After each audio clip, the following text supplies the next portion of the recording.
Alrighty, so this is Winnie. Sweet pie. Oh. Come on.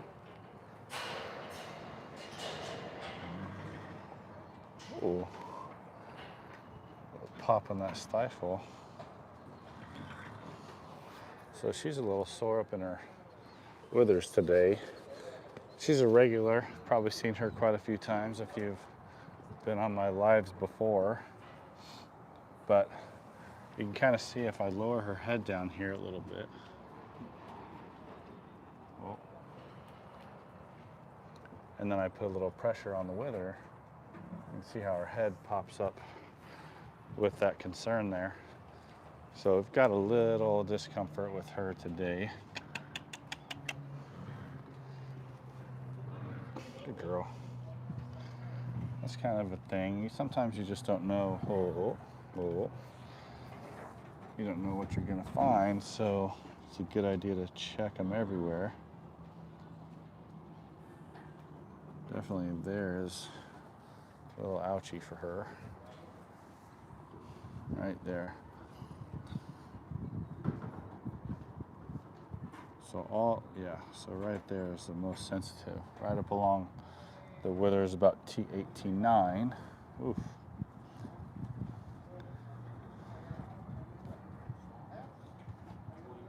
So I'm just gonna hold a little pressure on these muscles here, see if I can't get this to relax a little bit. You can see her wanting to kind of walk away from this, but I'm not really holding a whole lot of pressure at all.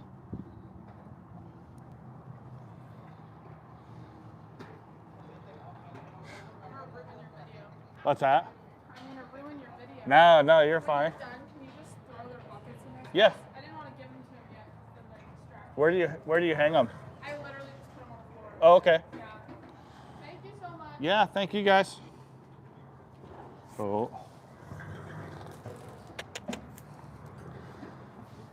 So I'm just working some of this tension out of these wither paraspinals here, and their whole job is to bring the head up. So when that head goes up, these withers, these paraspinals along the withers contract and they pull the head up.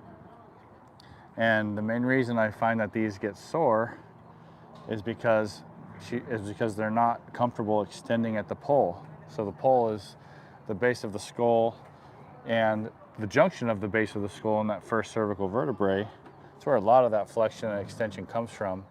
And if they can't lift their head comfortably up here, they're gonna bring the whole head and neck up by contracting the paraspinal muscles along the withers.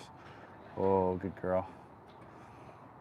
So I'm just holding this here, and I'm hoping that she'll drop that head and stretch this out a little bit. The trick is to hold consistent pressure, which is difficult to do because, it's just kind of, my nature anyway.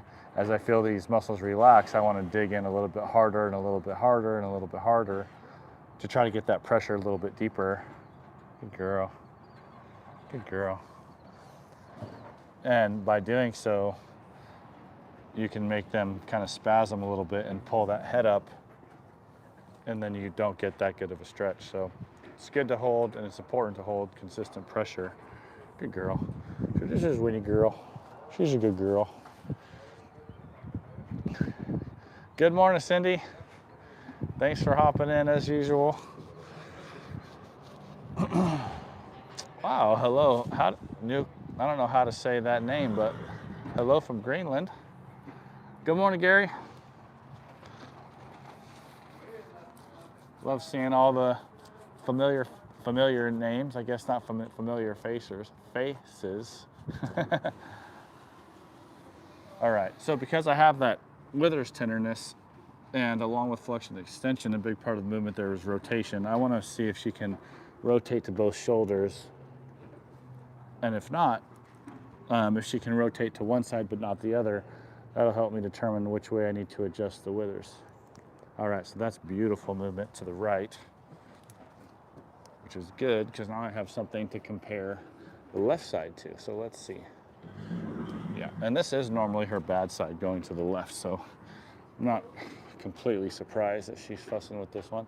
So she wants to go back and Doesn't really want to rotate in the neck there. So I want to make sure I can get this left side freed up so she's moving to the left just like she is to the right. Good girl.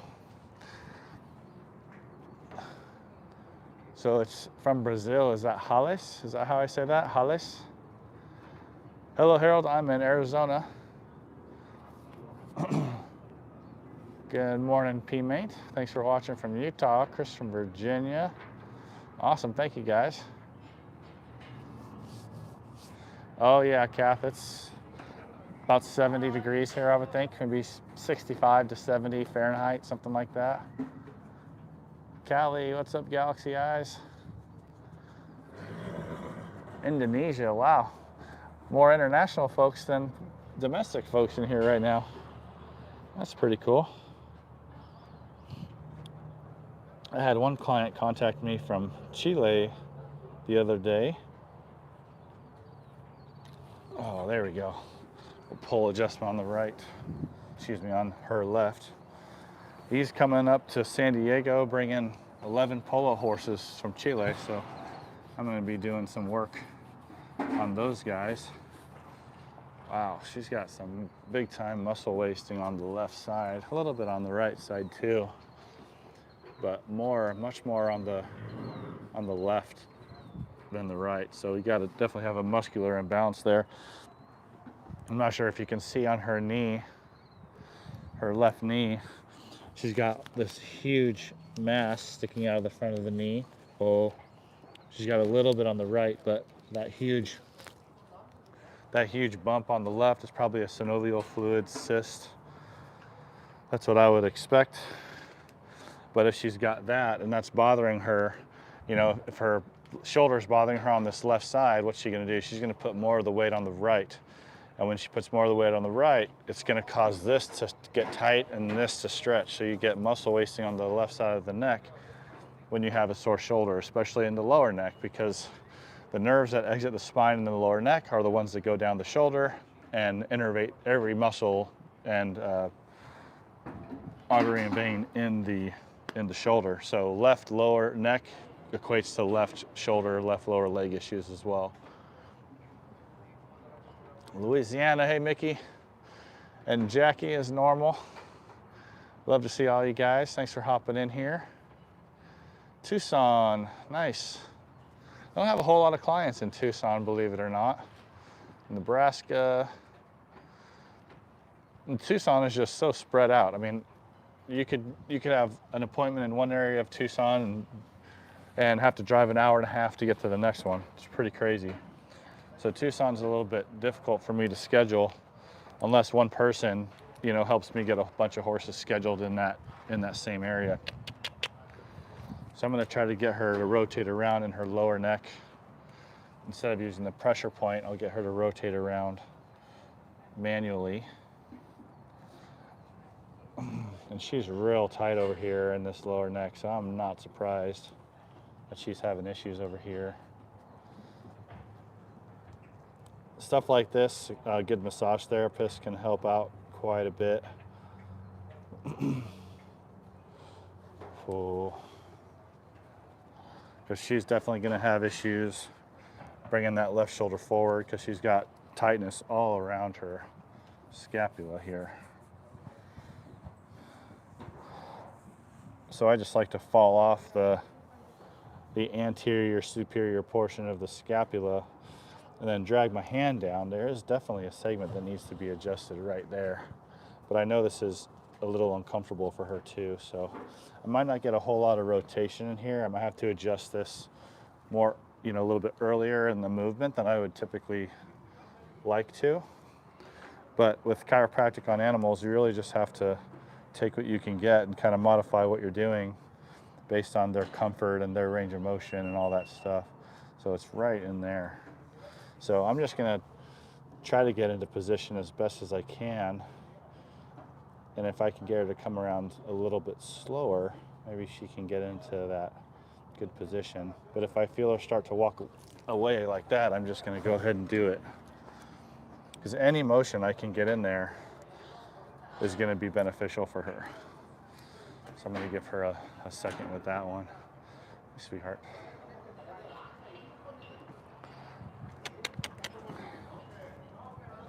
There we go. That's a good girl. Let's see what we got. Thank you, Cindy. Yeah, if you guys don't mind hitting your thumbs up for me, that would be really nice. I'd appreciate it. Yeah, exactly, Galaxy. Exactly.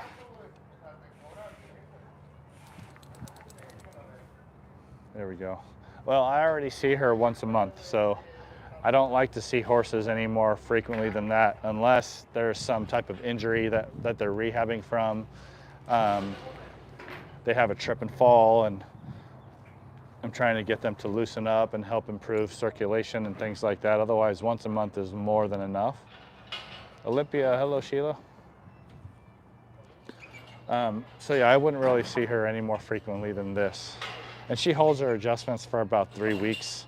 She's on the shorter side of the range of how long a horse will typically hold. Typically, I can get them to hold for about 8 weeks, sometimes longer. But she's only about a 3 week, and the reason is because she's got all this arthritis in her front legs.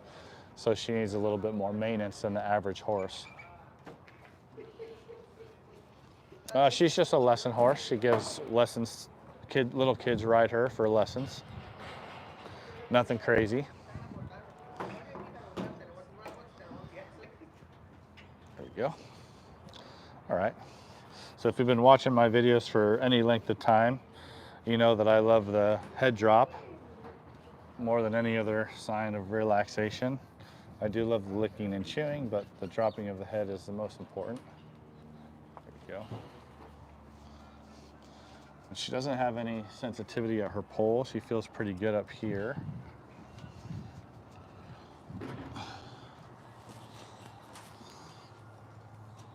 Pretty comfortable up there, as you can see as well.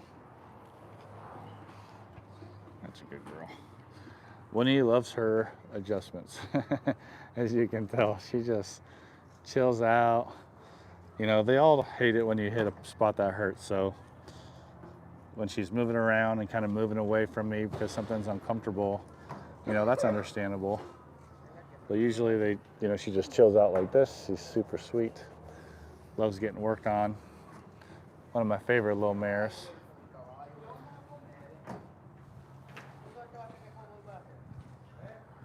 Sheila, you can't learn it unless you're a veterinarian or a human chiropractor.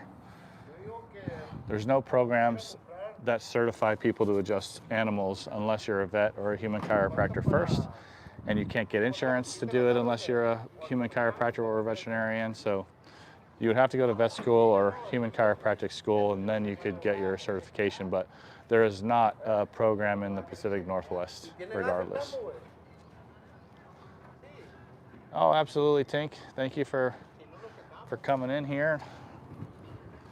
All right, let's see how she is in flexion of her pole. So I just want to try to bring her head down towards her chest. Just see if she'll come down. You can see right away she wants the back. There we go. And you got to be careful because sometimes when horses shy away from a certain movement, it doesn't mean that that's what they need, right? You know, if she's shying away from flexion, it doesn't mean that she needs to be adjusted into flexion. It could mean that she doesn't want you to do that because she's stuck going the other direction. Especially the more times you work on a horse and they start figuring out what you're doing, they'll literally start to show you what they need. And if you don't listen to that, you know, you'll get the bad reactions. You can get yourself in trouble. You know, they won't let you do what you want to do, so you start fighting with them and they become more bracy and more guarded. In her case, she's perfect in extension, so I don't need to adjust that, and I do need to adjust into flexion. But I'll see a lot of people just standing there fighting with the horse and putting them in corners and jamming them with their elbows. Oh, there it is. Very nice release there. There we go. And they're just fighting what the horse is trying to tell them.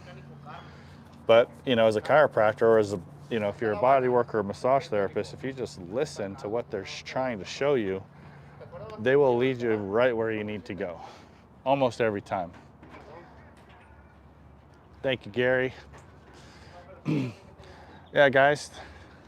Oh, you guys could hear that one, huh?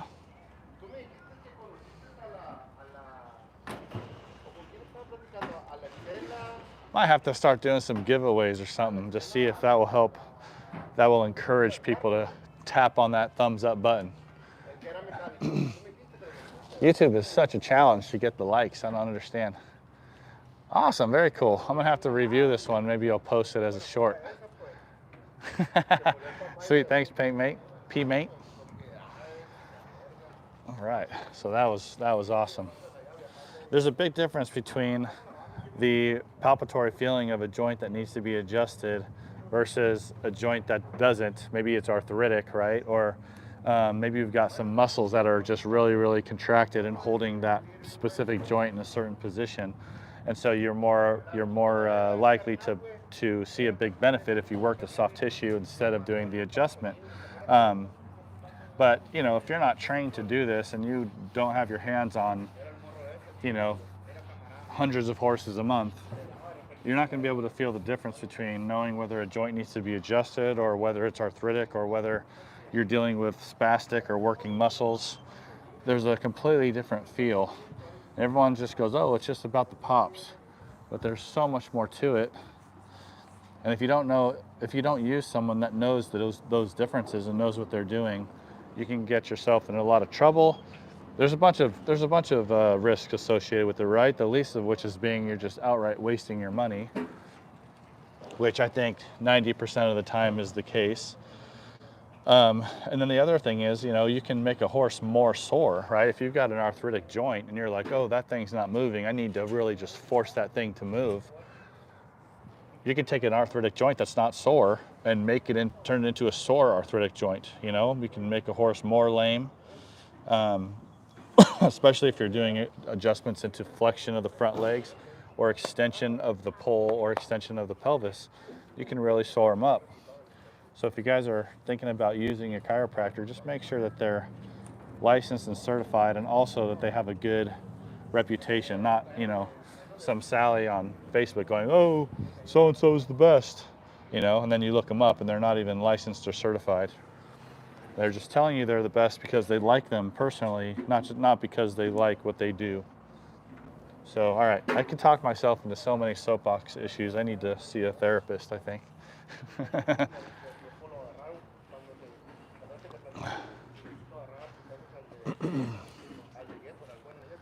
Care him, please? I'm not sure what that means. Care him, please. Loud and clear. Sweet, sweet, sweet. That's awesome. Thanks, Harold. Well, we got 21 people out of 113 that apparently like what they see. If they could only some of those other ones could just take a split second and hit the like button, that would be awesome.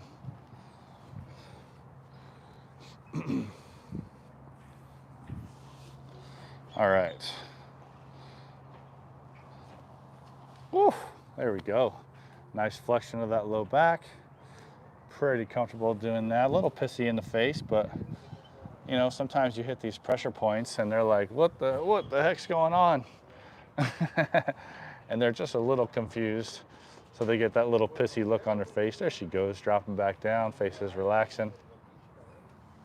The question for you guys, see if anybody of you know the answer to this.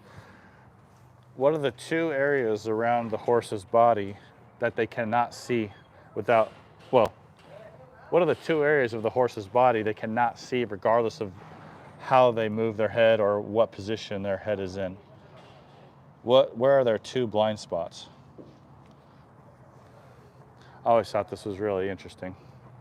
One is kind of obvious. The other one might not be so obvious. See what you guys think.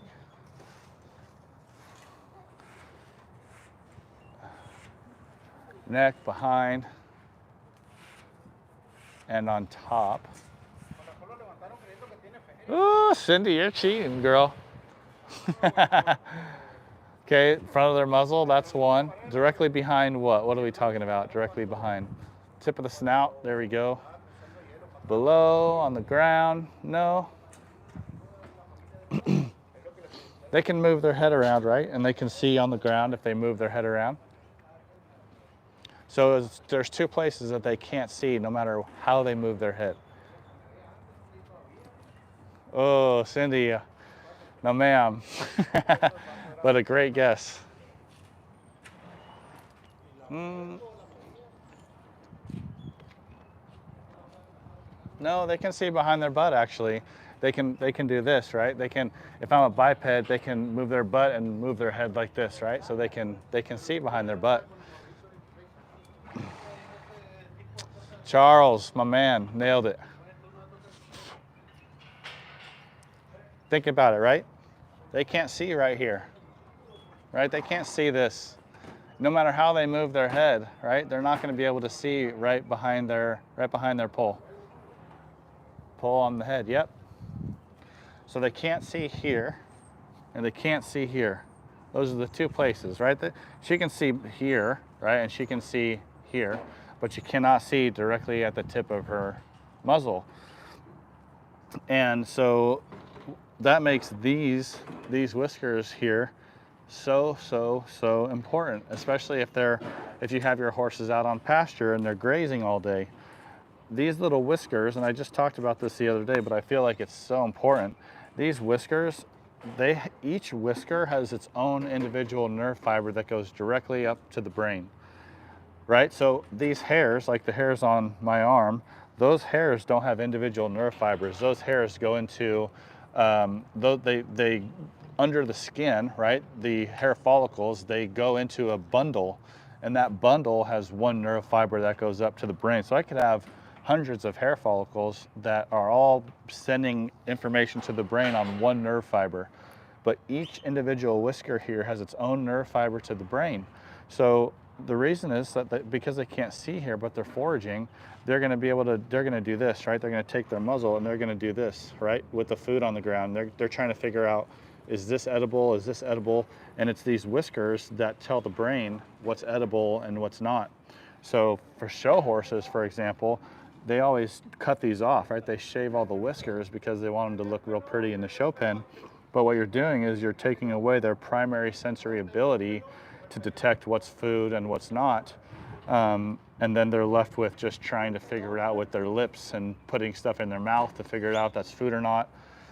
So very, very important. I thought, like, you know, neurologically, it's so cool to think that each of these whiskers has their own nerve fiber directly to the brain. That's how important each one of those whiskers are. So pretty neat. So if you don't have a show horse, please don't shave them off. That's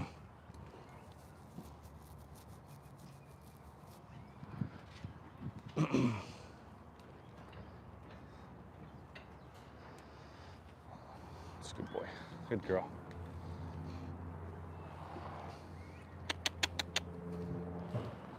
Good girl. I think you're missing my point a little bit, Galaxy. The point is, without the horse moving its head, where are their blind spots, right? Regardless of head position. If she wants to see behind her, she can laterally flex her body and look behind her to see what's coming. It's not a blind spot. It's not a blind spot all the time. It's a blind spot right now, the way she's standing, but she can move her head and move her butt around to see what's behind her. It's not a 100% blind spot all the time. The tip of the muzzle and back of the pole is a blind spot all the time. I don't need to Google it. There we go. All right, let's get her feet done.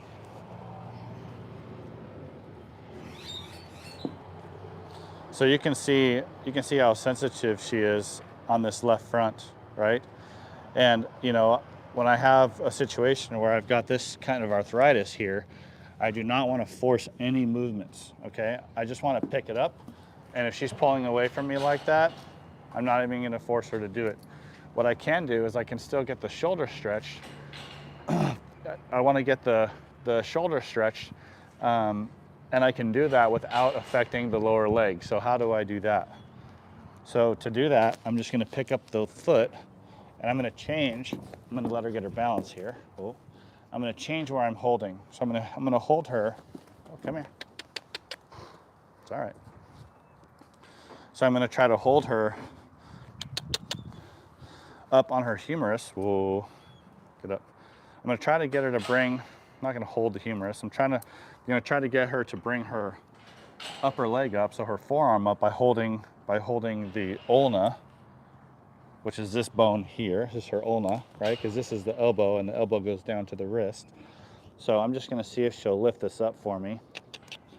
But because of the arthritis on the left side, so she's bringing that up, because of the arthritis on this side, and she's really overcompensating with that right front, she might be a little bit sore on that right front and might not want to bear all that weight on the other side.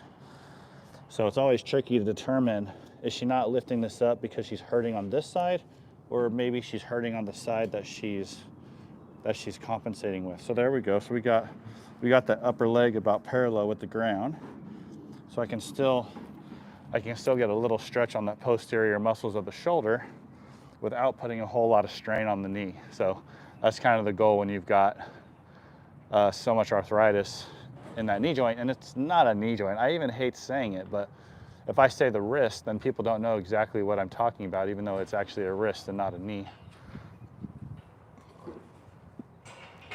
She's 16.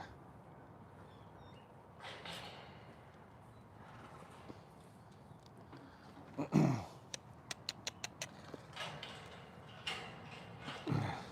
girl. Good girl. Good girl. Oh, good girl. All right, let's check.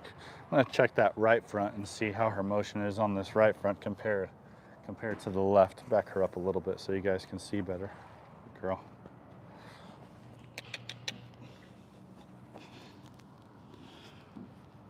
Oh, good girl. Good girl. There we go. So really, I'm just trying to get as much motion through these joints as possible without causing her a whole lot of discomfort. If she wants to pull away from me like that, I'm obviously going to let her. If you don't let them go, then you kind of lose the rapport and trust that you built with them. And you don't know if it's a pain response, if they're just kind of nervous that it's going to hurt. Horses have a really good memory, right? And if they've hurt themselves in the past doing something, or you did something to them that hurt, they're going to remember that. And when you start to do it again, they're going to pull away, anticipating that the pain is going to be present again. So, if you have a horse that had an injury, it's really, really important to just take that horse through its normal range of motion once the injury is healed, and do that over and over and over and over and over, so that it registers in their brain that it's not going to hurt.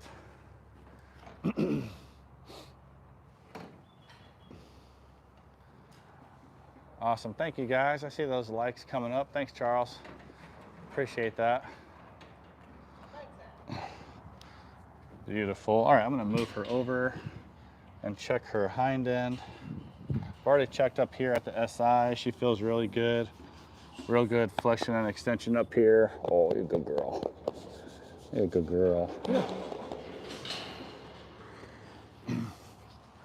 Might have to move her over just a touch. Good girl. It's funny, I'm always trying to keep them in the frame, and they kind of want to stand on the edges. Let's go, let's go. There we go, good girl.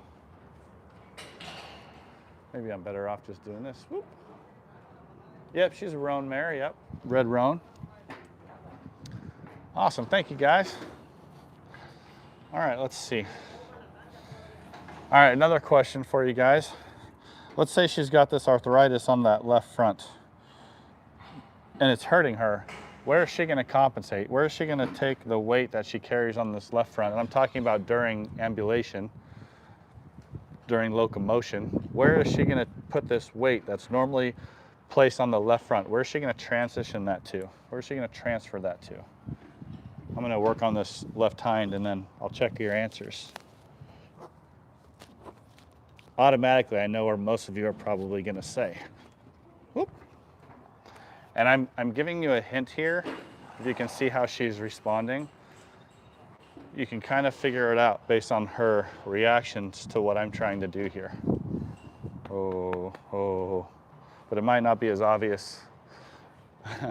Might not be as obvious as you think. But just take a minute and think about it, and then tell me where you think she's going to transfer that weight if she's sore on her left front. That's a good girl. That's a good girl. That's a good girl. Yeah. That's a good girl. Mwah. She's a sweetheart. They call her Winnifer here. Her name's Winnie. Winnifer. We've got her back right. We got her hind, back legs, shoulder.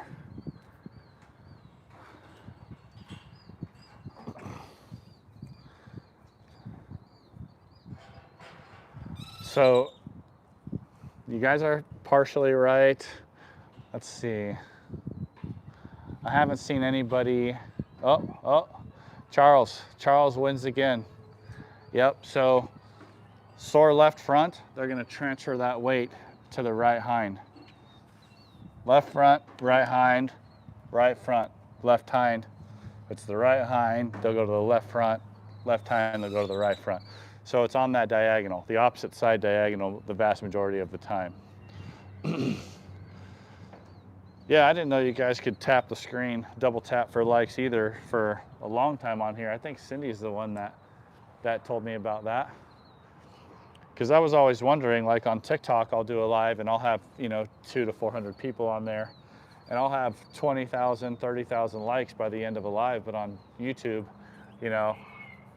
sometimes I'm lucky to get 20. Not 1,000, just 20.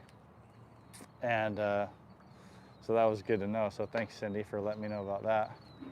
And I guess on TikTok, you can double click the screen as many times as you want and give unlimited likes. But on YouTube, I guess it's just 1 like per viewer. But this is a really nice number. It's got like 48 and 120 people watching. That's pretty awesome. Yeah, so you can see how she's moving away from that flexion a lot more aggressively. And she's not being aggressive, but she's moving away from the pressure on her right hind a lot more than she is the pressure on the left hind. Good girl. Good girl. So I'm just trying to motion it, right? I'm just trying to get movement through the joint, trying to get her to loosen up. Movement facilitates, it facilitates circulation, right? It helps the lymphatics drain stuff out of the tissues, that inflammation out of the tissues.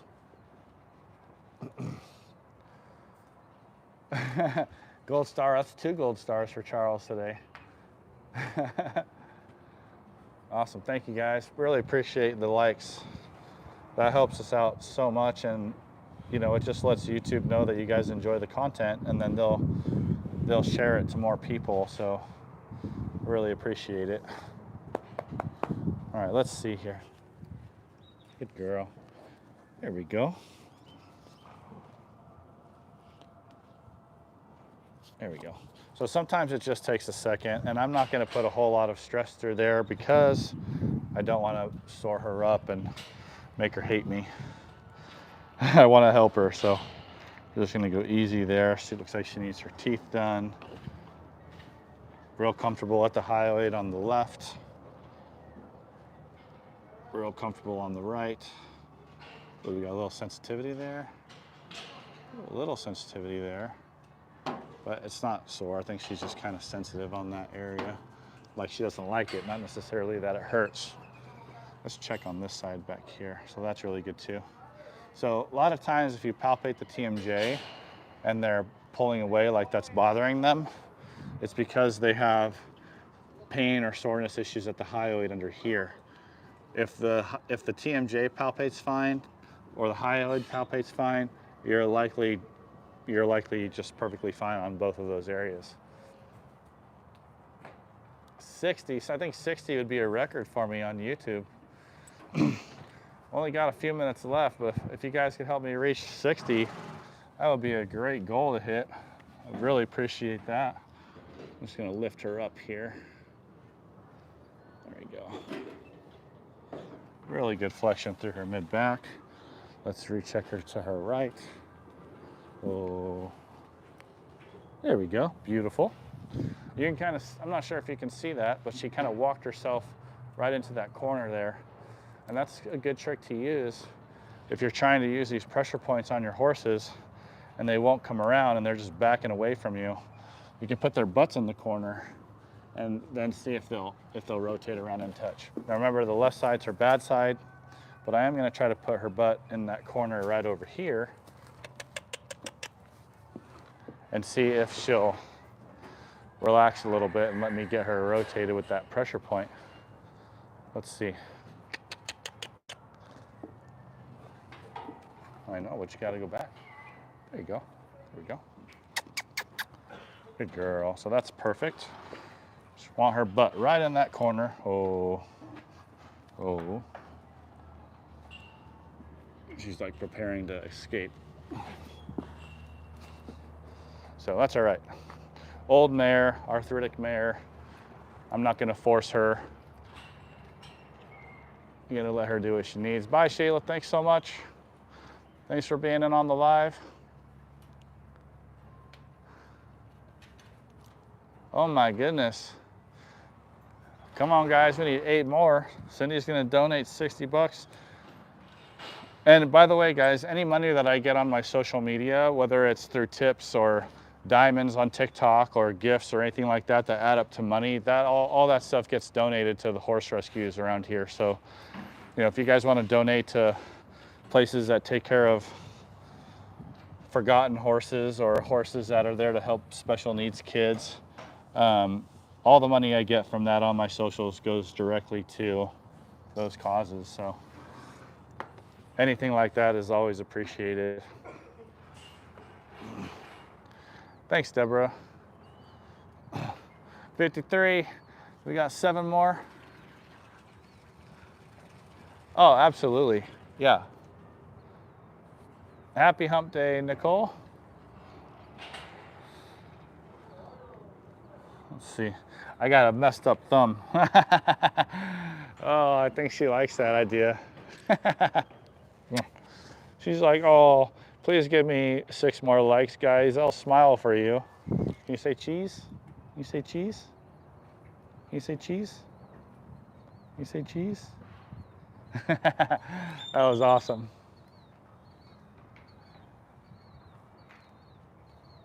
How long do horses live for? I've seen 40-year-olds. You know, that's on the old end for sure. Most horses are probably in their mid to upper 20s. If they're out in the wild, probably not that long for obvious reasons. There we go. Teeth look good on that side. Where is my chiropractic? I'm in the US. Where are you, Yusuf? Soup and cheese, yes please. Let's make that happen, Pat. Soup and cheese and definitely the coffee. I gotta come over and have some French coffee for sure. Good girl. Really good movement in her jaw. Teeth look great. Teeth don't look great up front, but back teeth look really nice. Oh, there's a good girl. I think I need to get a seminar together or a stretching clinic together or something like that, Pat, so I can make a trip over there.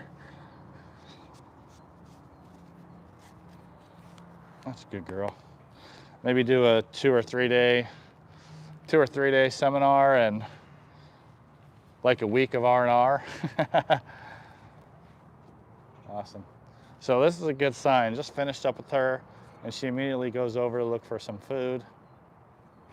So anytime they eat or drink or poop or pee after an adjustment, it's a really, really good thing. Excelente. Well, I am all done with Winnie. Oh my gosh, we are 3 likes short.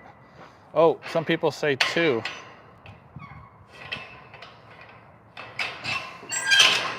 Come on, guys, let's put the pressure on Cindy. Can we get 2 or 3 more likes out of the 107 people that are left? That would be amazing. Oh my gosh. Oh, there's 58. Do we got 60? Do we got 60 in us, guys? I think Cindy's sweating over there. Oh my gosh. We have 60. I gotta take a screenshot of that just so I have some evidence. 60 likes. You guys are amazing. 62. Now we're just gonna, what if we hit 70, Cindy? Just kidding, just kidding. That's awesome. I gotta hang up this halter here. Marseille, how do you say it? Marseille? Marseille? Maybe Pat and JWD know each other. All right, I'm gonna hang this halter up. There we go. And then I'm gonna get on the road to my next stop. No pressure, Cindy, you don't really have to. I'm just giving you a hard time.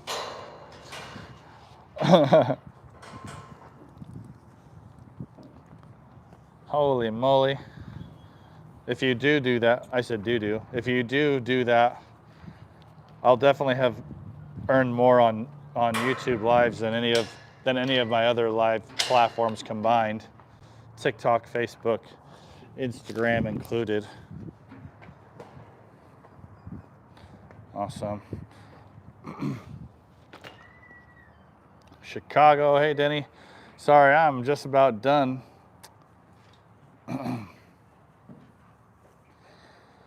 63. Wow, thank you guys so much. That's been awesome. All right, well, I have to head over to my next stop, and these platforms flag you if you're in a vehicle driving when you're doing a live. So I got to cut this off here, but I hope I can go live one more time today. If I can't, appreciate all you guys coming in and for all the likes. Cindy, thank you for all you do. I really appreciate you. And I hope to see you guys on my next live. Have a wonderful day. Thank you, guys.